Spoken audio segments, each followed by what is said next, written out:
Hello বন্ধুরা, তোমরা সবাই কেমন আছো? আশা করছি খুব ভালো আছো আর সুস্থ আছো। আমিও কিন্তু খুব ভালো আছি।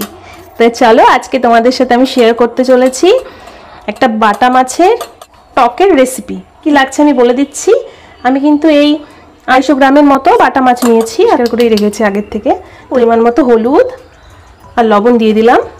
মাছের গায়ে হলুদ হচ্ছে, মাছের গায়ে হলুদ হয়ে গেছে। আমার এই 250 গ্রাম বাটা মাছের জন্য আমি প্রায় 20 গ্রামের মতো তেঁতুল নিয়ে নিয়েছি। এবার এটাকে একটু জল দিয়ে এটার পাল্প বের করে নেব। এই তোমার 7 থেকে 8টা লঙ্কা নিয়েছি, কাঁচা লঙ্কা। এবার এটাকে চিড়ে নেব।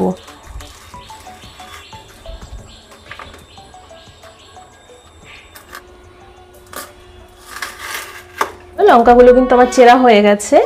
কড়াইটা কিন্তু আমার গরম হয়ে গেছে। এবার এর মধ্যে প্রয়োজন মতো সর্ষের তেল দিয়ে নেব। হয়ে গেছে গরম তেলে মাছটাকে আগে ভেজে নেব।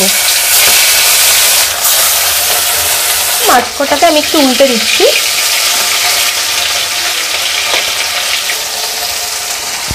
আর তোমাদের একটাকে দেখিয়ে দিচ্ছি, আমি যে তেঁতুলটা ভিজিয়ে রেখেছিলাম সেই তেঁতুলটার পাল্পও আমি বের করে নিয়েছি। আর এর মধ্যে কিছুটা পরিমাণে জল দিয়ে দিয়েছি, ঝোলের জন্য যতটা দরকার। মাছটা কিন্তু আমার লাল লাল করে ভাজা হয়ে গেছে। দেখো আমি এইভাবে করে ভেজে নিয়েছি মাছগুলোকে। এগুলোকে নামিয়ে নিচ্ছি। এরকম ভাবে ভেজে নিতে হবে। বাকি মাছগুলোকেও আমি এইভাবে করে ভেজে নেব। মাছগুলো কিন্তু আমার ভাজা হয়ে গেছে। এবার একটু নামিয়ে নিচ্ছি। যতটা তেল লাগবে ততটা দিয়ে দেব।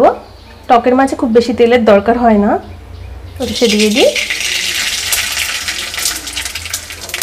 কাঁচা লঙ্কা, সেগুলোও দিয়ে দেবো।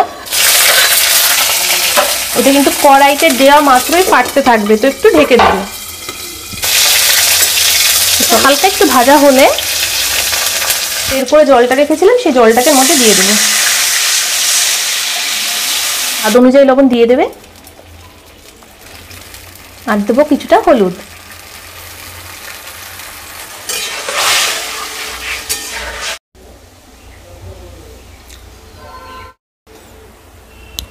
ঠিক আছে, এবার ভাজা মাছগুলো এর মধ্যে এক এক করে দিয়ে দেবো।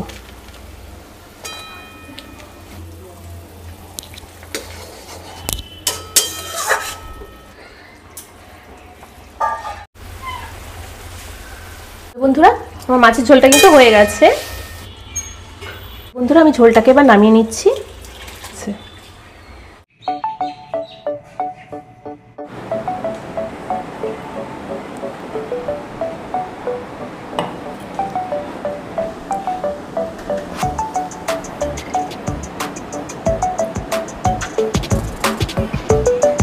বাটা মাছের টক তো তোমাদের টেস্ট করে বলছি কেমন হয়েছে।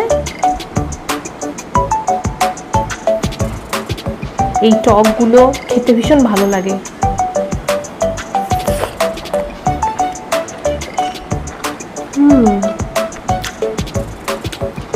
খুব ভালো হয়েছে। চটপট তোমরা ভিডিওটা পুরো দেখো, দেখে তাড়াতাড়ি বানিয়ে ফেলো রেসিপিটা। আর আমাকে জানাও কেমন হয়েছে। বেশি বকবক করবো না। তো নতুন ভিডিওর সাথে খুব তাড়াতাড়ি তোমাদের সাথে আমার দেখা হচ্ছে। এখনের জন্য টাটা।